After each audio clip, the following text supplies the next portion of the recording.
നമസ്കാരം. കുട്ടികളുടെ പഠനം മോശമായാൽ ചില കുട്ടികൾ എത്ര പഠിച്ചിട്ടും ഓർമ്മ കിട്ടുന്നില്ല.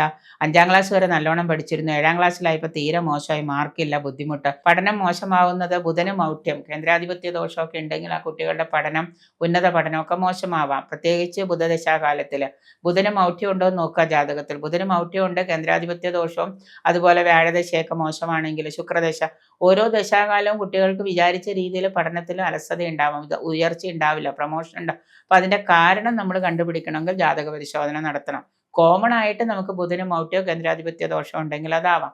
അതോ അങ്ങനെ വരുമ്പോൾ കുട്ടികളുടെ പഠനം മോശമാകാം. വ്യാഴദശ അനുകൂലമല്ലെങ്കിലും ഇങ്ങനെ തന്നെ സംഭവിക്കാം.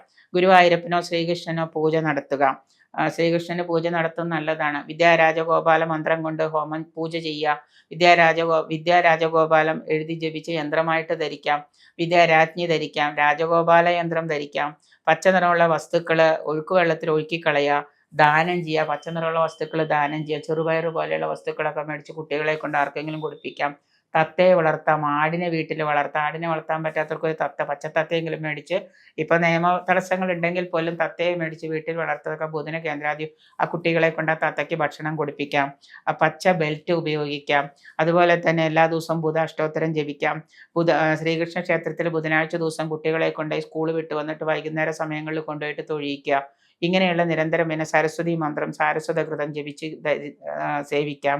സരസ്വതി മന്ത്രം ജപിക്കുക. ഇങ്ങനെയുള്ള കാര്യങ്ങളൊക്കെ പഠനം മോശമായ ആളായിട്ട് ചെയ്യാൻ പറ്റുന്ന കാര്യങ്ങളാണ്.